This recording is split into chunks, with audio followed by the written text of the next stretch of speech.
I want you to think about a shop you love. Not the products, not the staff, the moment you walk in. What does it feel like? There's a good chance the answer involves light, warmth, a sense that certain things are lit up and worth looking at, a feeling that someone decided how this space was going to feel and then made it feel that way. Most people wouldn't describe it as lighting. They describe it as atmosphere. But 9 times out of 10, atmosphere is lighting. And most independent retailers are leaving it almost entirely to chance. Hi, I'm Keith Lockwood. I've spent 30 years working with retailers, from independent shops on local high streets to international fashion houses. I help independent retailers think more clearly, act more deliberately, and build shops that their customers genuinely want to come back to.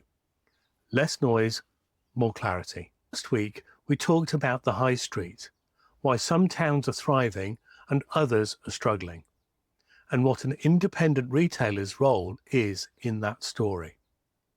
This week, I want to zoom right in from the high street to the inside of your shop, because there's a tool available to every retailer that changes how a space feels, shapes how a customer moves through it, and influences what they buy. And most people are not using it. Let me give you 2 examples from my own career, because they sit at opposite ends of this. The first is WHSmith, during the years when they still had a significant high street presence. At some point, a decision was made that ceiling lights would only be replaced when absolutely necessary.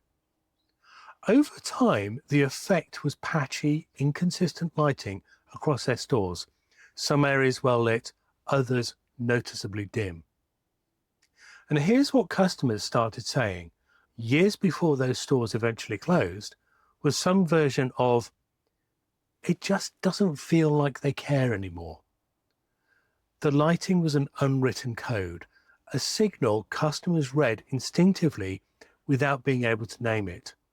The accumulated effect over time eroded trust. The other end of the spectrum, Abercrombie and Fitch.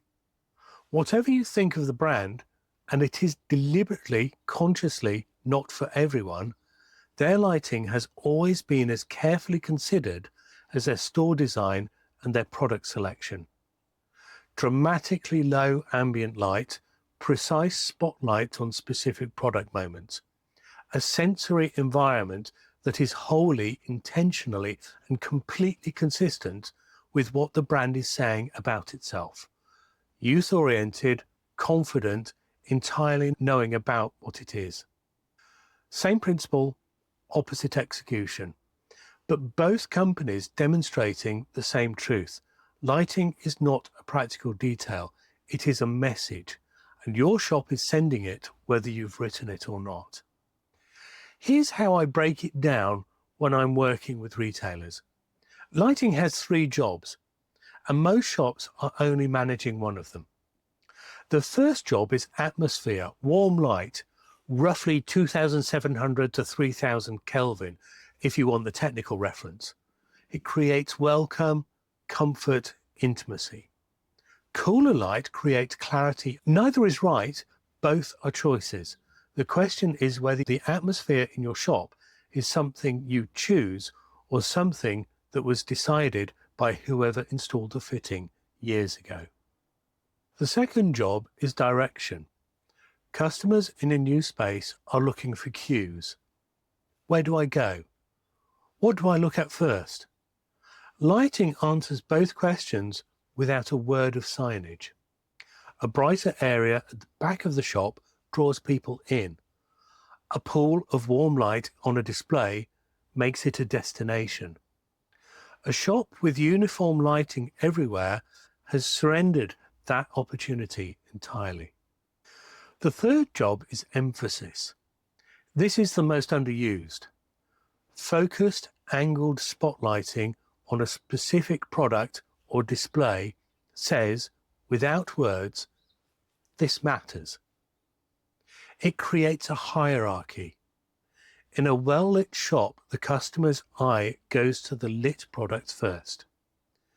The unlit ones are context. The lit ones are the argument.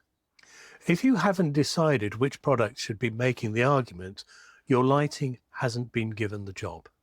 There's a line from Gordon Craig, a theatre designer from 1881, that I think about in a retail context. He wrote that the stage carpenter makes the room, the lighting man makes it mean something. Retail and theatre are closer than most people acknowledge.